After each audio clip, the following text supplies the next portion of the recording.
Archives, and we're standing here with FLW tour angler Dave Lefebre, and we've been kind of BSing, talking about his past life and how he got into bass fishing.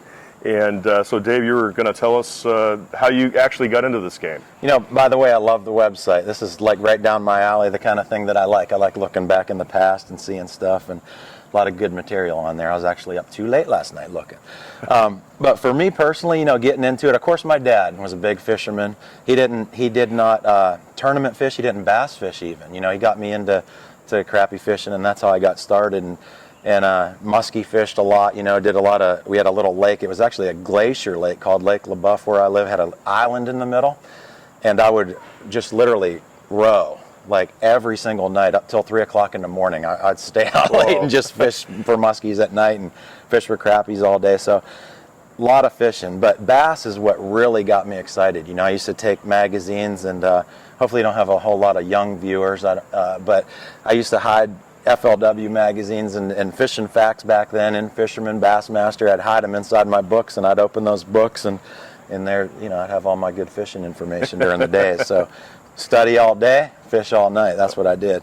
But getting into bass fishing, you know, reading those books and getting excited about actually tournaments, you know, I've just always been competitive. And when I found out you could, you know, mix competition with fishing, you know, I knew instantly that's what I wanted to do, and I started to research tournaments and stuff like that.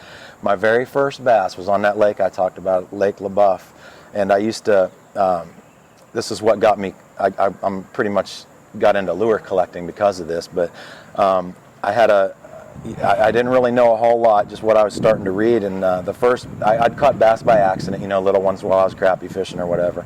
But actually the first one I went and intentionally tried to catch, I had a Rapala that I stole out of my dad's tackle box, you know, and you know, it's neat to be wearing, you know, being able to wear their hat now, you know, and have their logo on my jersey, because this is how it all got started. A little tiny black and gold Rapala, and I rowed my boat back behind the island back there. It was a foggy morning.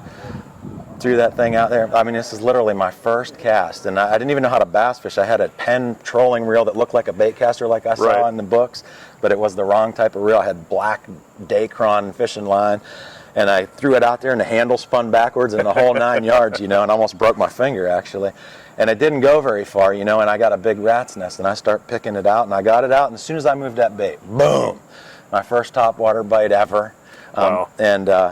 I reeled in it. You know, I always told the story it was like a 5-pounder, but I got pictures that prove that it wasn't. Now that I know, you know, it was about a 2.5-pounder on a Rapala, and that's what got me started. I mean, that fish biting like that with the knowledge, knowing that I could compete and fish at the same time. I didn't need to do two different things to make it happen. How old were you when this happened? I was. My son's walking around over there. How old are you, Mitchell? I was about his age, 12, 13 years old, something like that, junior high. And, you know, so I had 4 more years of hiding magazines inside my school books to educate myself before I was able to join the club, you know, when I graduated. So, right. That's what got me started. And then after that, you know, I collected every single Rapala, every size from those 1-inchers all the way up to the F-18s, every color. Luckily, they didn't have as many colors as they do now. But I had one of them big, you know, planos that folds out 4 drawers on each side. Yeah. And it was pretty cool.